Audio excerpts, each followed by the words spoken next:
Oh my goodness. You're listening to the Sniff Session with the Niche Sampler.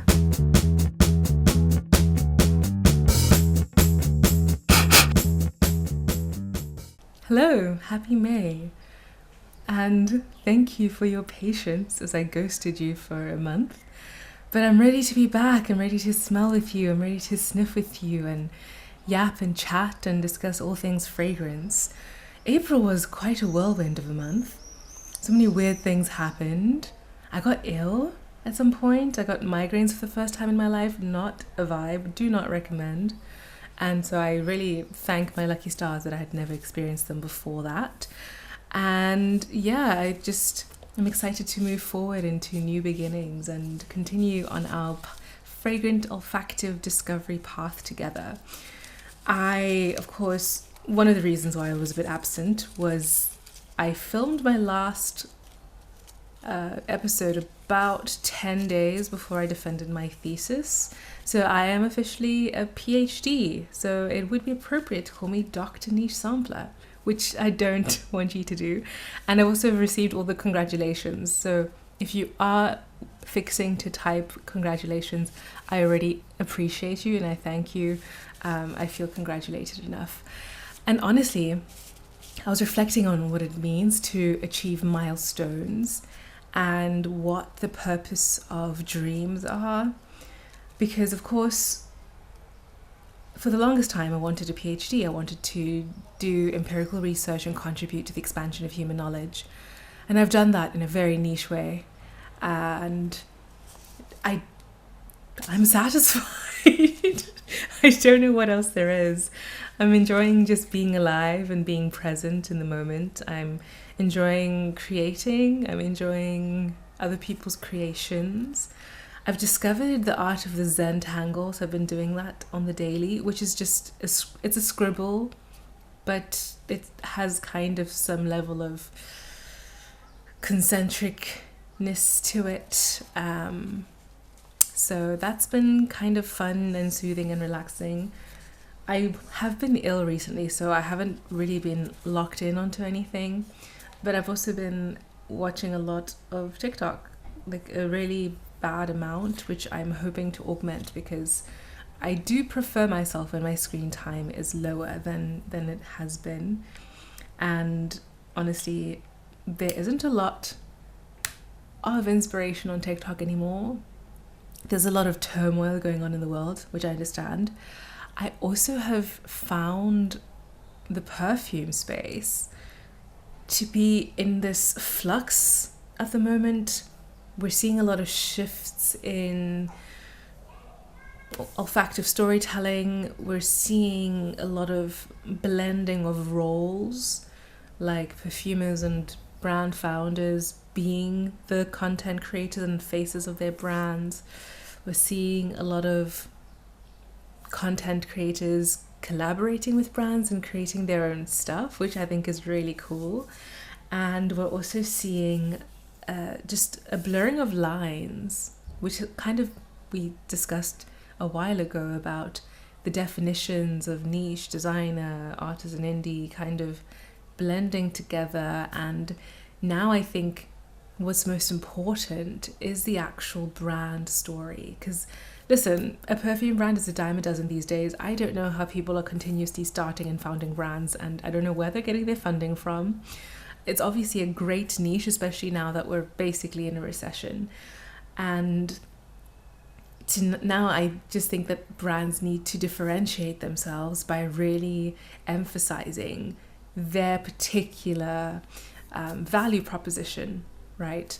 I'm not going to discuss them now because I'm not doing a full discovery set flip through today, but there was a Hungarian brand that sent me a discovery set, and that was some cool perfumery. So I think that international brands or non-French specific or non-Italian brands have a lot of potential in this market space. A lot of Asian brands are also popping up and kind of starting to penetrate the Western market, which I think is exciting. A lot of my friends went to Notes Shanghai, which is another perfumery show with a focus on Chinese brands, and that was interesting to see I'm seeing, although I have to say, in terms of the storytelling, I'm not getting a very distinct picture of what differentiates each brand, because I'm seeing similar storytelling. And maybe this could just be like the broken telephone effect, but I'm just hearing a lot of osmanthus and tea and light and fresh. But I'm sure that there's more to it than that. I remember last year when I went to Aix-en-Provence and they had the Chinese Perfume Award kind of presented. There were more interesting facets. There was a lot about notes and specifically like material extraction. So cool things happen just because of native plants in that region. And I think that that's something to tap into. What has come in? Well, I think I'm having a little bit of a harvest season, because brands that I've been talking about for years and platforming for years, since before I was relevant, are starting to reach out. And there's one brand that slid into my DMs. I'm still convinced it's a hoax or some kind of setup. I don't think it's real, but there's a brand that I really, really, really love that slid into my DMs. I'm like, what is going on? So we'll see if it comes to fruition, you will know exactly who I was referring to now. And maybe if you're on my Instagram close friends, you will already know. So they slid into my DMs, but one of the ones that did slide into my DMs and sent me something was Roos and Roos. This is the brand that was founded by Chantal Roos, who's a very famous nose, and her daughter Alexandra, who's a musician. And I think both of them speak Italian really well as well. And I requested a bottle of smoke and mirrors. And this is something that I think is very overrated. So they have a lot of very fresh floral fragrances, which they're most known for, especially pale blue eyes. And people don't pay attention to their deeper, woodier fragrances. So like they have an oud, there's an oud vibration, there's purple suede, and I think there's this one, smoke and mirrors. So this is oud, leather and honey, and it's fantastic. This is something I've enjoyed from the minute I took that first discovery set, and it has that really sharp, bitter leather note that's really deep and rich, almost like tar-like. And I'm just excited to wear notes that aren't necessarily feminine and pleasing. And so I love smoke and mirrors, and I've been enjoying wearing it when the weather was a bit cooler. But now, of course, we're heading into warmer times. So this will have to resurface in the winter time. So I'm going to pull out my Song for a Queen instead, which is an orange blossom heliotrope dream. I've also recently received from a brand that I met at Aix-en-Provence, well, the official brand, but actually I connected with the perfumer and creator of this brand called Scentception through TikTok. I saw that she was a junior perfumer at Givaudan, and she was visiting South Africa, and I was like, oh my gosh, Cape Town, because that's where I'm from. And when I went to the Givaudan perfumery open day with other creators, she was like, oh, you're the one from South Africa. And that's where I met her in face to face. So this is from Nadia Gaikin Firenze. She's German Italian, and she's actually really cool. She's got a lovely eccentric style and also a lot of hobbies. She also sews. She's a perfumer. She works in functional fragrance, I believe, and she has her own brand. So she really is one of those go-getters. And her entire fragrance line is inviting you to connect with the scent, all of which are formulated from her personal travel stories. So this is almost something akin to what we see with Maison, but in this case, she captures a very specific, again, in this, actually there is a lot of parallel with Maison in terms of the thematic makeup of the brand, but I think hers is more connecting to you. She's trying to emote this moment with you, and she has bottled up different experiences that she had in different places in the world. So she sent me a bottle of Feel the Charm of France, which I really love. I was looking for a freesia after smelling a real life freesia, and she's got freesia in a couple of her fragrances, but this to me is the most freesia adjacent.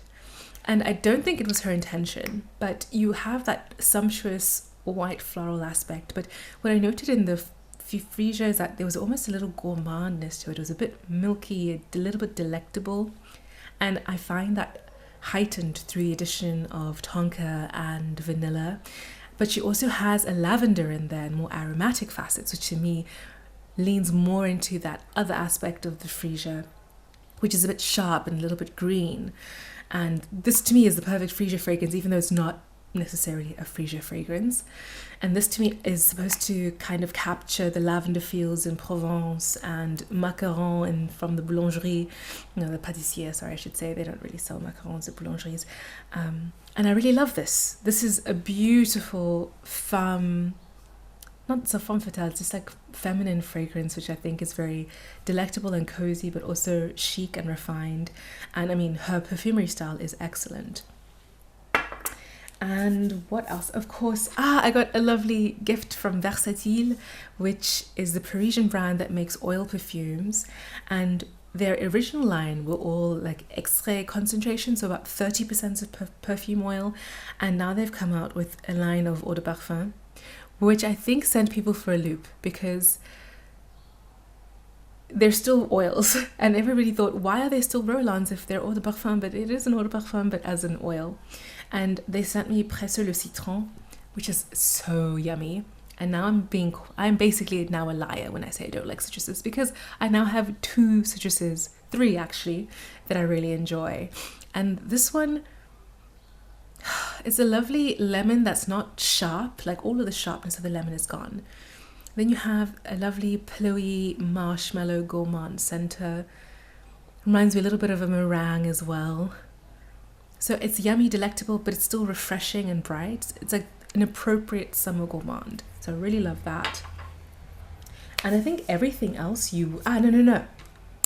Speaking of creators collaborating with brands, I've got a bottle of the collaboration between Yogi and Peosym. So Peosym is a South Asian founded brand based in Australia, and she collaborated with Yogi, who is another creator, and she is also of South Indian heritage. And Mithai is supposed to evoke the effect of kaju barfi, which is a desi delicacy made out of cashew and milk. But of course I can't try that because it's not vegan. But this is so yummy. To me, and I've also worn quite a bit of it now that I'm looking at the bottle. To me, this smells like roses mixed with cream soda. Because of course I don't have that cultural reference. But it's a delectable, yummy rose that's still fresh and lifted. And I think with this fragrance, we can stop making roses. I think we've reached the epitome of the rose. We have the thorny, witchy ones. We've got the fruity, bright ones. We've got the interesting ones. We've got the spicy ones. We have the quote-unquote grandma ones. I think we're good on rose for a while. I think we're doing to the rose what we've done with vanilla. And maybe we need to take a step back and reevaluate, see the landscape, and really see if we need any more rose fragrances. But this one is definitely something to get your nose on, especially if you want something that is unlike anything else you've smelled before.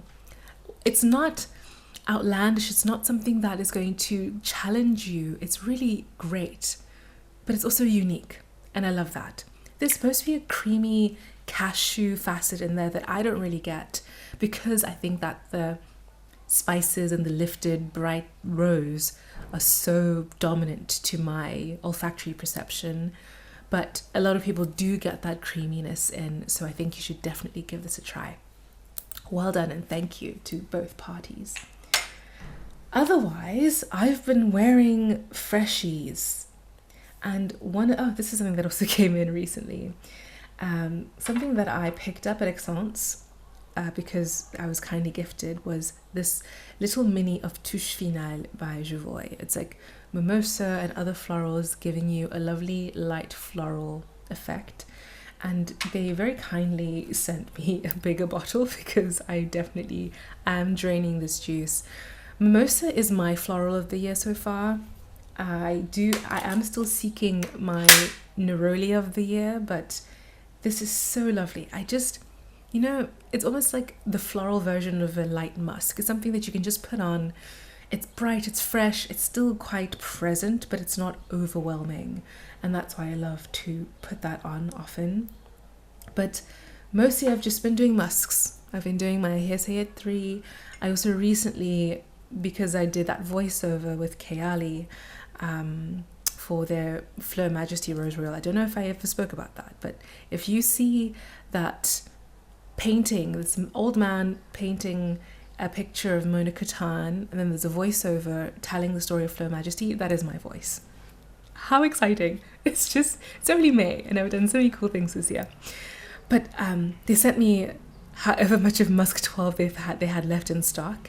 So I think that as a society, as a collective, we need to bully them into putting this back in the mainstream. It's so fresh, so clean, and it's an accessible musk that I think a lot of people would enjoy. It's still present enough for you to still feel like you're wearing a fragrance. So Kayali Musk 12 is now part of my musk rotation.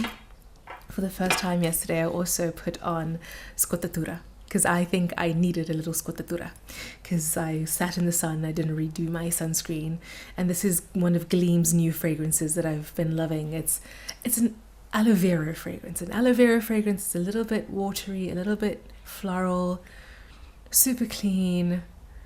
Yeah, it's just one of those aquatics that you can't help but enjoy. So definitely happy to have this in the roster. And something that I was so surprised I've enjoyed much more than the other fragrance I thought I would prefer is Björk Berries Roos. This is so refreshing and light, and it pairs well with the musks. I think it makes a musk day more interesting because you have a little bit of rosiness. And because there's a lot of ambroxan in here, it kind of amplifies and works well with others. And I really love adding this for a little bit of a rosy touch on things. And I've used up a third of the bottle already, and I haven't had it for that long, so that can tell you something. Speaking about creamy fragrances, something that I tried last night and that I really appreciated is Bangkok 99 by Maison de Lazy.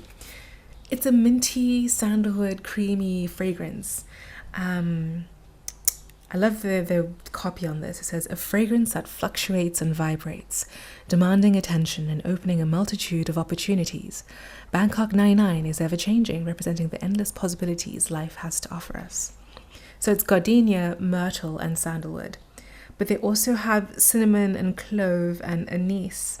And they don't report a mint note at all, but I think that the camphorous edge of those spices is really played up with the creamy gardenia and sandalwood, giving you a lovely creamy minty experience. And I need a full bottle of this one ASAP. But of course, there's also a recession, so it's not need, it's a would like. So I need to keep that in mind. Also, I think that these trying economic times are a perfect time for us to curate our taste.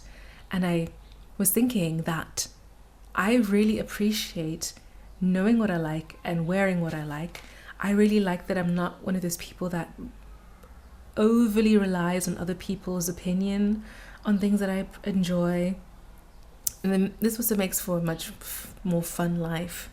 You get to enjoy a lot more music that way. You get to enjoy a lot more art that way. You get to enjoy a lot more fragrance that way. I did have a conversation though, because I get really annoyed when people are callous with their language when it comes to perfume on TikTok.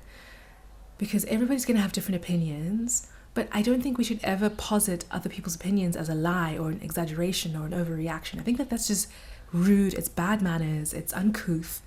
And I stitched somebody the other day who was talking about an Inexcusable Evil by Touche. I've smelled this on this podcast before.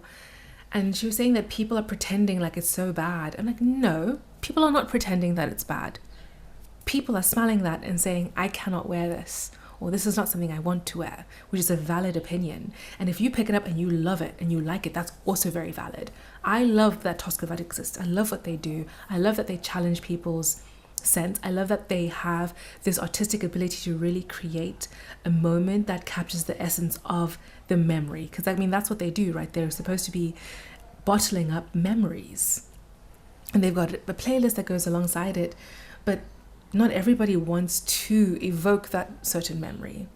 And I think it's really annoying when people are inconsiderate in that way, because other people have different things to consider when they're choosing their fragrance. And I'm sure lots of people's tastes are also cultivated based on their place in the world and how people do perceive them. And so yes, I appreciate I have my own taste, but I also know that my taste is very much shaped by some level of respectability. Not all the time though, I do like to wear my skanky scents when I'm at home. And then I can just be myself, which is also why I'm a recluse most of the time. Anyway, let's move on. I've also enjoyed wearing Healing Berry. This I got via Maria, but basically it's from Richard. Yeah, this is a nice vegetal berry. It's not super sweet and it's not super... doesn't feel super synthetic. It's not a candied berry. It's kind of like a berry blush in a vegetal garden. But it's not sharp green vegetal. It's more just like... just vegetation in a grassy way almost.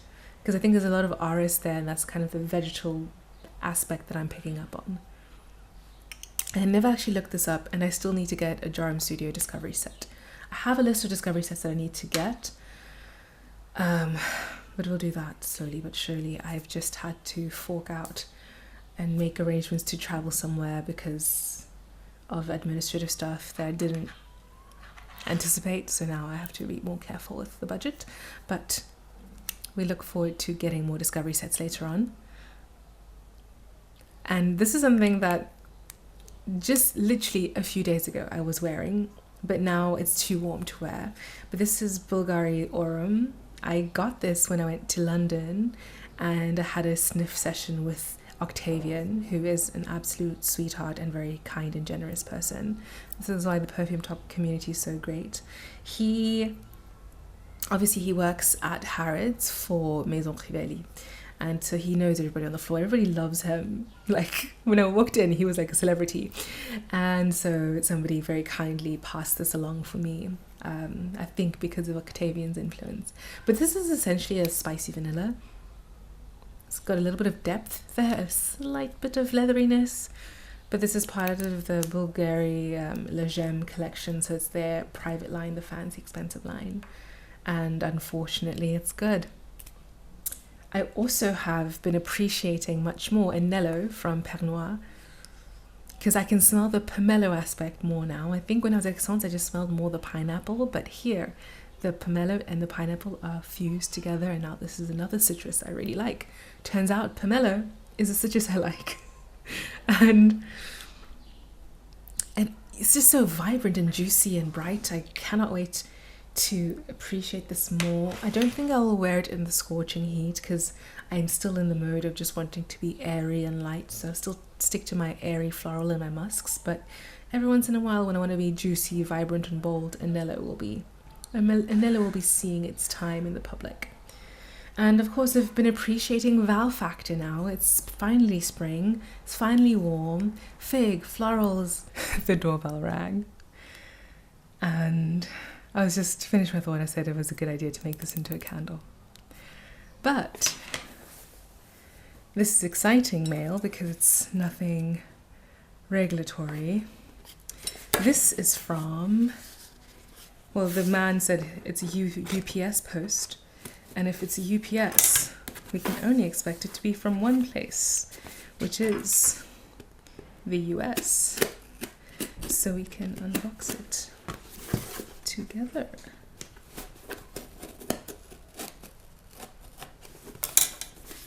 Sorry, I just ran down the stairs and I am a little bit winded. Also, I was freaking out because I wasn't wearing like trousers, so I was like, oh no, I hope you don't need my signature. And he didn't. Well, he didn't stay long enough to say anything, so I knew that this was on its way at some point, and I'm so happy to be unboxing it with you right now because Linen Tutu, which I literally mentioned earlier, Hearsay 3, has just released a dry body oil, which is something that I hope more brands do. Dry oils and hair fragrances are another fantastic way for people to access your brand. And It's a lavender cookie body oil. Look how delicious. I will obviously post something on my social media platforms. And I have a lovely little self-care treat from Daniela for my favorite fragrant PhD. Oh, she's so lovely. And her packaging is also so well put together. I always feel bad opening it up, but I always appreciate that it's very, I was going to say sustainable. I was going to say environmentally friendly, but what I should say is it's very earth conscious, because everything is recyclable. But here is the main event. I'm so excited to smell it with you. So it's a lavender cookie, French lavender, sugar cookie, candied ginger and lemon peel. And what a and it's limited edition, so if we smell it together and you like it, you might want to go pick it up. But of course, this is one of those things where you can't really sample, but it's not like a fragrance, it's more like a fragrance product. And I love using oils. I actually have so many oils right at the moment. I love using oils as part of my hygiene routine because it just adds a little bit of luxury.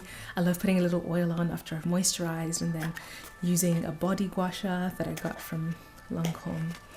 And that seals the deal for me. Oops, I nearly dropped it. The branding is fantastic. For my thesis, I had spent a long time choosing the font. So I'm very conscious of fonts, and I really like the Linen 221 because it, in theory, is a serif font, but it's just barely a serif font. And so I really like that. And I love the color scheme. My goodness, it's a lovely lavender color. And the lavender in Feel the Charm of France by Scentception is something that I really appreciate because I don't normally like lavender that much. Because, I don't know, back in the day, my mum used to use a lot of lavender oil, but it felt more aromatherapeutic than... Oh my goodness. Oh my goodness. It's literally as it says on the box. You get that bright ginger. The lavender is quite mellow, but it's there. But it's playing well with everyone. I really like this. Well done, Daniela. This is fantastic. Oh, what a lovely little treat. I'm so happy. Thank you so much. And what a beautiful presentation as well. Pump, which is very thoughtful. A lot of the brands put out body oils in a spray format, which does not make any sense. And Pump is always the best bet. Kiss, what a lovely little surprise. And I think apart from that, the only thing I was going to mention was that I'm wearing the Nassau fragrance from Alfred Ritchie that smells like the Boom Boom Cream, if I want to smell gourmand but still somewhat summery. That was it. And I didn't choose a particular brand for the sniff session today because it's just a quick one. It's just a hello again. Nice to see you. How have you been? How is everybody doing? How is everybody feeling? Are you still as into fragrance as you were before, considering the times? I know a lot of you are based in the US, and I want to make sure that you're okay. I think it's nice to have escapes, but of course it's not as nice when you can't participate in your hobbies as much for the sake of saving money. And this is why sampling is such a fantastic avenue from which to do so. I started sampling, of course, more ardently in the pandemic, 2019, when I lived in Paris, and I was a master's student, so I had even less budget than I do as a PhD, or did as a PhD, although I'm getting the same salary now. So I was very mindful that this stuff, this hobby can really rack up. But with warmer weather, I think it's good to get out. I think that's what people need more now. We need to interact with people more. We need to interact with our communities. People need to know who you are. People need to know your face. People need to see where you are in your community. Because yes, stranger danger, but also there's safety in numbers. And just, even if you don't become besties with everybody, I think it's important to engage with everybody around you because you can all help each other in some sort of way. And sometimes people just recognizing that they're not seeing you as much or recognizing that you don't look so well could be the difference between a good and bad outcome. So I definitely recommend that. And so when I circle back to my point, you can just go out and smell things if you have a place near you where you can sample fragrances. And sometimes, and this is why I love being a herkeldurkler, a wanderer, is sometimes you see fragrances in places where you don't expect it. Oftentimes when there's a concept store, there's going to be some random fragrance brand there as well. And so that's also part of the discovery process. I think I smelled crayon fragrances for the first time at a pop-up in a city here in Switzerland. And so I pulled out some samples that I have lying around. I need to organize them in a very serious way. And that's what we're going to go through today, because I just, like I said, wanted to do a quick one. And I pulled out from Soul of Makeen Ninawa. Or I pulled out from Ninawa, Soul of Makeen. No, I think the brand is Soul of Makeen. I think I've heard Demi Rawling talk about this. I'm sure somewhere I actually have a card with all of the notes on it and all of the story behind it. Okay, getting Oris.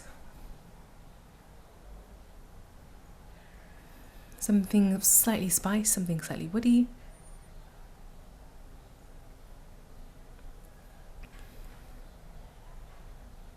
Slightly creamy, so there might be some sandalwood in here. And it's quite dry. So this is one of those fragrances that's not sweet at all. There's something here that feels a little bit buggy, if that makes sense. If you've ever squished a bug, like that's not a stink beetle, that's what I mean. Oh wow. This is lovely. I mean, this is a variation on a theme that I've smelled before. Very Oris focused, a little bit creamy, but it's just well done. You can't go wrong with Oris most of the time.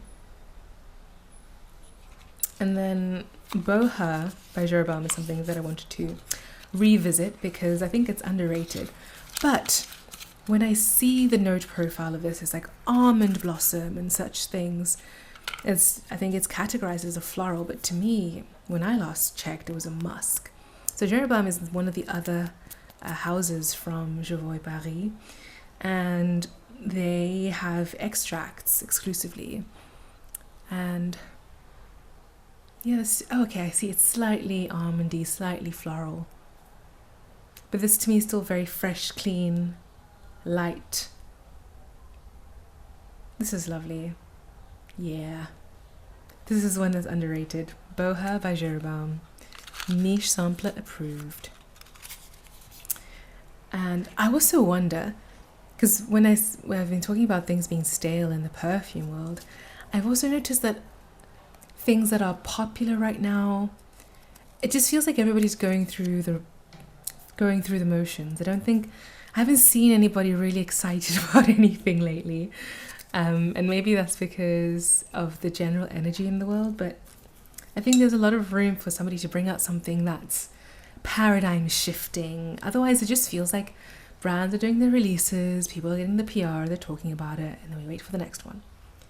I want something to wow me, you know? I mean, I'm wowed. I'm wowed by what I have. This lavender body oil, I think it might need to not be limited edition. I think that it's going to be very popular. And imagine if it were made with a shimmer. I don't know what is inside of a shimmer because that might not be environmentally conscious, but this is like a summer body oil as well. Would fly off the racks. Now I'm smelling Touche by Headspace.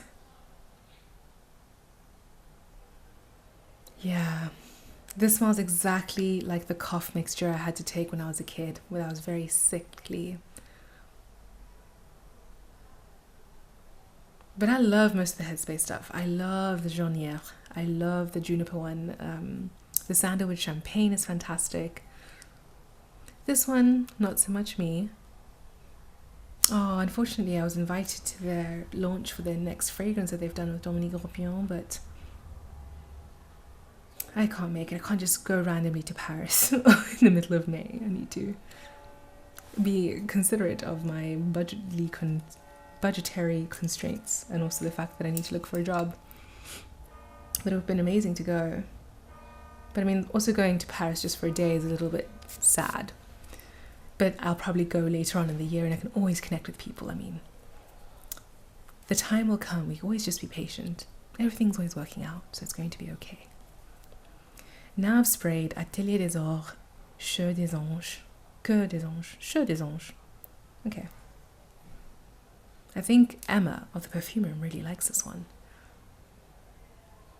Citrus, something also a bit juicy, fruity, candied citrus. Something fluffy and powdery.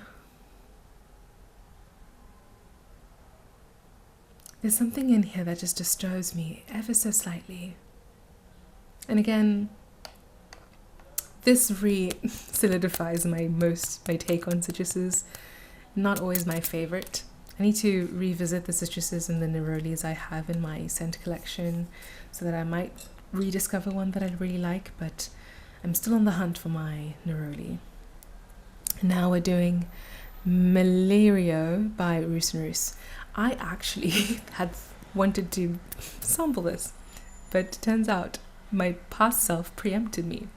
This is one of their newer ones. I was looking at the website, and this one is rose. Now I'm smelling a little bit of coffee. Oh. This is unexpected. This is like a coffee rose.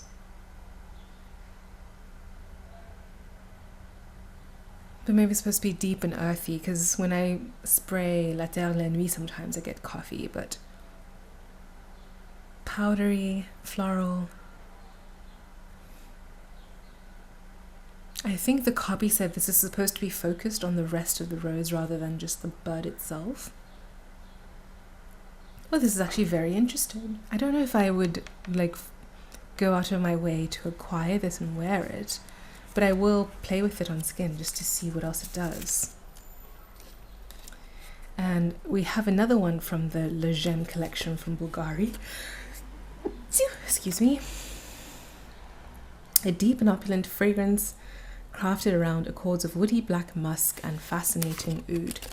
I love it when we just add a different color to a note ingredient. I saw the other day an influencer looking for the perfect pink jasmine. And I thought, you know what? There are many wonders on this earth that I do not know of. So I googled what a pink jasmine is. It's just jasmine. I know that jasmine florals can have like a pinky hue on the bottom of the floral bud. I've seen it, but she was just referring to regular jasmine. In contrast to star jasmine, which isn't even the same plant. So yeah, she was just looking for jasmine fragrance. Oudy. Deep, rich, well constructed, a little bit zingy, lovely, but doesn't blow my hair back, as my dad would say. It's funny when he says it because he's bald. And finally, something that I know I already like, but I wanted to discover together.